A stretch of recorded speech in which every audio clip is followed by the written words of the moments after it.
Hello and welcome to my take on painting this little grot. To apply the base colours to this little figure, I'll use this newly acquired Warhammer colour brush. Using only one coat and applying the paint directly from the paint pot will allow some of the black primer to show through to enhance the shadows. As for my thoughts on the new paintbrush, all the bristles clump up together, making it useless to apply paint to the figure. So I've decided the only real use for this paintbrush is to transport the paint onto my wet palette and to mix colours together. I'm adding more and more yellow to the green, ready to create lighter skin tones for the little grot. When I'm happy I've created 5 lighter versions of the green, the paint that has the least amount of yellow in is applied over the figure, leaving the darkest recesses unpainted. A slightly lighter colour of this is made into a wash, then, making sure to remove the excess water on a piece of kitchen towel, I roughly stipple the wash over the model. I'm almost glazing the entire figure, but I'm actually trying to keep the excess wash out of the creases. The next lightest green is applied over roughly half of the first lighter layer and focusing more on upward facing areas. This time, however, the next washes have had more water removed from them and are stippled very gently in between the layer lines. The process of covering half of the new layer with the next lightest colour and applying a gentle wash is repeated until the lightest colour has been applied, which, for my case, is an almost yellow finish. As this figure is pretty small, the tiny details on him will require less work. These minuscule little features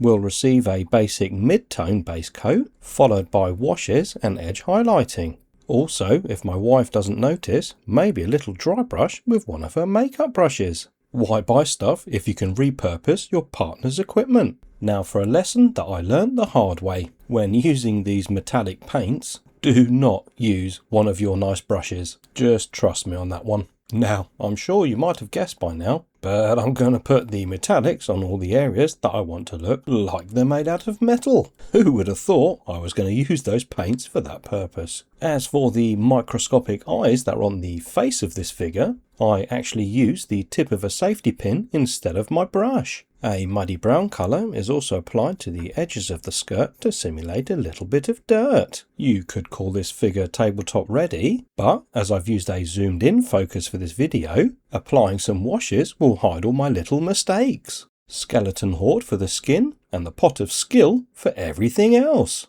For all the organic areas, I apply a relatively thin wash, allowing it to tie all the colours together, as well as to simulate dirt and grime. As for the darker wash, the more skill you apply to the model, the better it looks. I almost want to just dip him into the pot. Although the washes have tied all the colours together, dry brushing is needed to bring back some of the brightness. It really looks like I'm doing nothing onto this green skin because I can't undo a heavy dry brush, therefore I start gently. But with the help of contrast, the light grey that I apply to the hair can easily be seen. After I've gently dry brushed all the tiny little areas, edge highlighting with a brush will also be used. Rakaraf flesh was mixed with all the base colours to lighten them. As painting the inside of his mouth is very hard, a wash is made using red paint, and after applied to the inside of the mouth,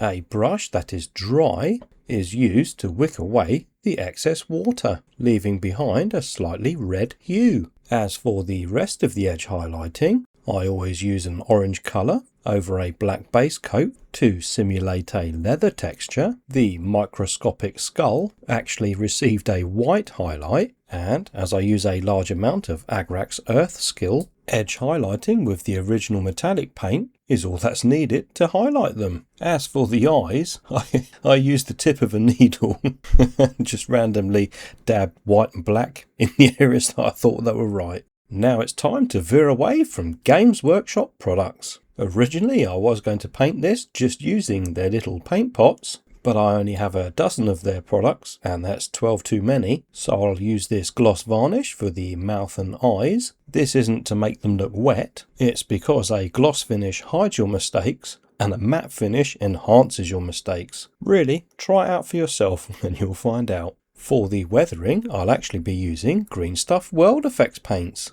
These paints do have little bits in them, But their best feature is they're very watery. What I mean by that is that they're almost like a wash consistency. When applied, they want to hug all the little creases, which for this little model is perfect. I'm still struggling on how to use these paints, but for recesses, they're amazing. Now the name Grot conjures an image in my mind like vile, disgusting or snotty. So a little bit of ooh glue will easily recreate the drool dribbling from his mouth. Also, as a Grot has been in battle, blood must be evident. I'll start off applying the coagulated darker red blood on his teeth and little fingernails, as well as that little skull he must have ripped off something he killed. And then I'll follow it up by using the lighter red in tiny amounts on top of the darker areas that I just painted. We can all agree that Grot drool must definitely look vile.